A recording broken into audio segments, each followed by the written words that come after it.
Hello there and welcome to Zero XP. This is a Game Pass review episode where we pick one game on Game Pass and review it. Yep. Pretty straightforward. This episode we're going to be talking about Fractured Minds. You can currently get it on Game Pass if you subscribe to it.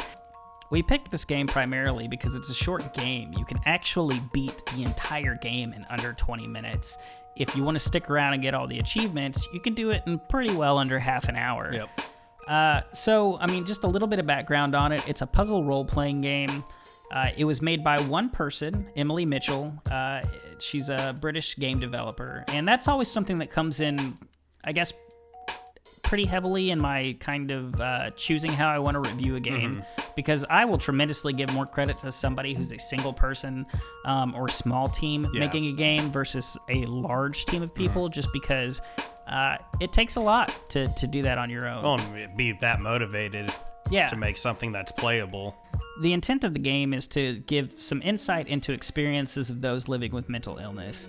It's supposed to kind of give you the feeling of isolation, of being trapped, and just of everyday situations being distorted in your own view.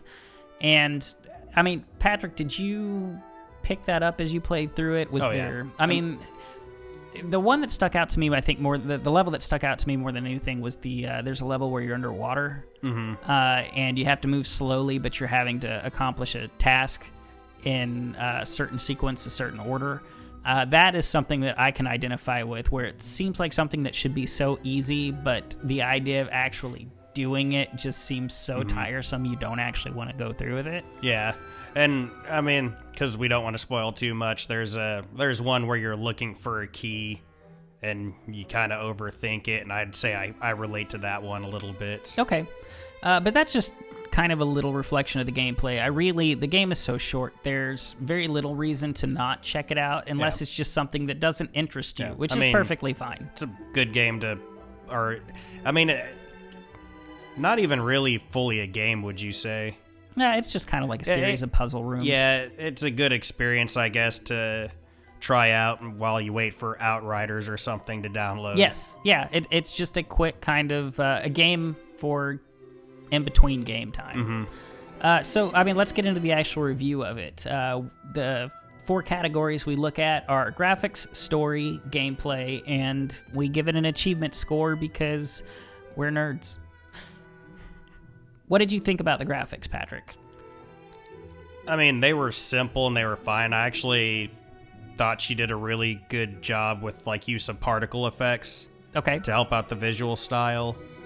Once again, I mean, it's one developer, so it's hard. I mean, you don't want to really compare it to too much.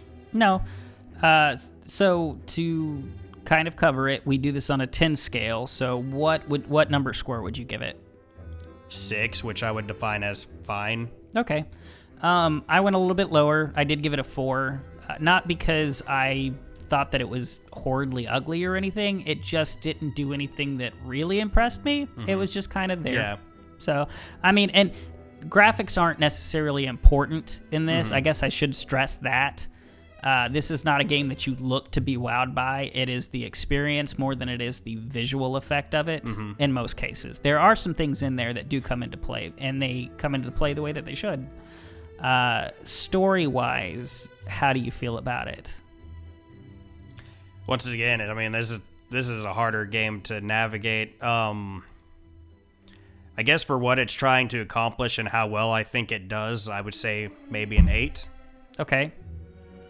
I think I rated it a little bit lower because I think if you don't know what it's going for, it's a little bit harder to interpret.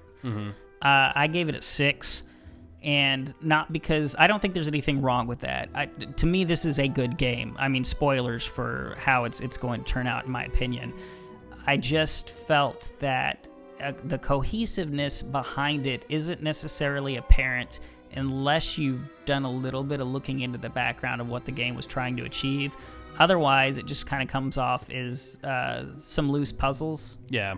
I get what you're saying there. Yeah. So, and again, I liked the game. I'm not trying to begrudge it. I think it's worth playing, but that's just taking it as it is. gameplay-wise, what did you feel about it, Patrick? The puzzles were pretty simple, which I don't think there was a goal to make anything complicated. At times, my character would get stuck. I noticed when I was playing, like it would, like my character would be difficult to move. I'm gonna give this a 4. Okay, that's funny. I went a little bit higher on the gameplay because I felt like some of the obstacles that it gave you from a gameplay perspective really worked to relay the message that the game wanted to. And I mean, for all I know, that could have been glitchiness, but I don't think so. I think that it was trying to send a message, and it did so maybe more so with the gameplay than the storytelling itself.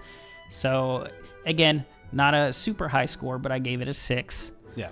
And again, I felt like it served the game for what it needed to be.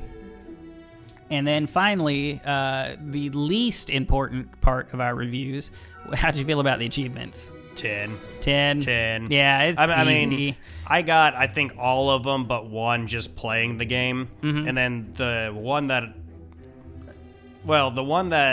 I didn't get was the most time-consuming, and even that was like under 10 minutes to get the achievement. So it took me less than a half hour or around a half hour to get 1,000 achievements. How can that not be a 10? Yeah, that's my same thing there. Yeah. So, I mean, we don't even need to discuss even that. If you want easy achievements, it's a good way to go. If you're enough of like someone that actively hunts achievements, I'm sure you've already heard of this game. Probably even bought it before it hit Game Pass. But if you like achievements, 30 minutes, maybe 20-ish minutes if you look up a guide beforehand, which I never do going into these.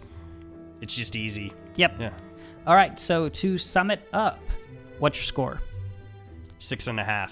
I gave it a 6. Okay. So we're pretty close. Yeah. At the end of it, which, I mean, for us, that's a good game. Yeah. It's not a great game. It's not a game that's going to blow your mind, but it's a good game and it's worth playing. Yeah, I guess, and one thing, since, well, we're a little bit all over the place, because I'd say at this point we're still kind of trying to figure out our review scale a little bit. Yeah. But, like, even though, like, a 6 I might consider more maybe, or 6.5 in this case, might be more of a maybe you should play, maybe you should, depending on what game you like. It's 20 minutes. Yep. You should play it. Yeah, I'd say so too. It's not a game that's going to blow your mind, but it's a game that's worth playing because it's respectful enough of your time that you're not really going to lose anything by not playing it, and you might actually end up getting more out of it than you think you are. Yeah. All right. So that's going to do it for this Game Pass review by 0xp. Since we round up, we're going to go with it gets a 6.5. Thanks for watching our review of Fractured Minds and our Game Pass review by 0xp. You can find more reviews by us as well as our usual shows, which we specialize in our coverage of the game series Fable and all things Xbox weekly at this address at youtube.com/0xpwebcast. And as always, until next time, our story is ended. Bye bye bye. Bye bye bye. This review is almost the length of the game. Bye bye.